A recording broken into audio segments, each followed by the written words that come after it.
Now, the National Assembly has convened this afternoon to discuss a matter of urgent national importance.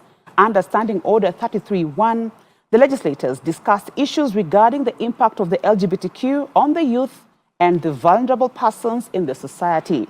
The discussion comes days after the Supreme Court ruled the LGBTQ community had a right to form a lobby group since they have a right to association. Majority Leader Kimani Ichung'wah, in his submission, said the Penal Code outlaws gayism, adding that he stands with the Supreme Court minority ruling in the matter. Nominated MP Jackson Kosgei also weighed in on the matter, calling for a referendum to overturn the Supreme Court ruling that threatens the existence of the human race. Nobody should imagine that you can force down the throats of Kenyans alien cultures that are alien to our nationality and our being African, Honorable Speaker. The issues, Honorable Speaker, that the Supreme Court was addressing itself to, and I really want to avoid going for the Supreme Court in any manner because they have a duty and an obligation under the law to interpret the Constitution in the best way they think it should be interpreted. And I think even in the Supreme Court, opinion was varied. It's only that the majority decision had their say, but the minority also had, the majority had their way, but the minority also in the Supreme Court had their say.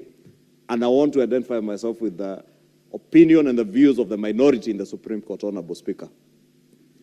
That we shall not allow and we must never allow our country to take up alien ideas, alien cultures, because we are a country that tends to copy a number of few things, good things, few from those other cultures. Honorable Speaker, our laws are quite clear. Our penal code still has outlawed issues to do with homosexuality. Therefore, Honorable Speaker, it was absurd that a good number in the Supreme Court did find it fit to allow a habit or something that is already outlawed under our laws, that you could now allow people to associate.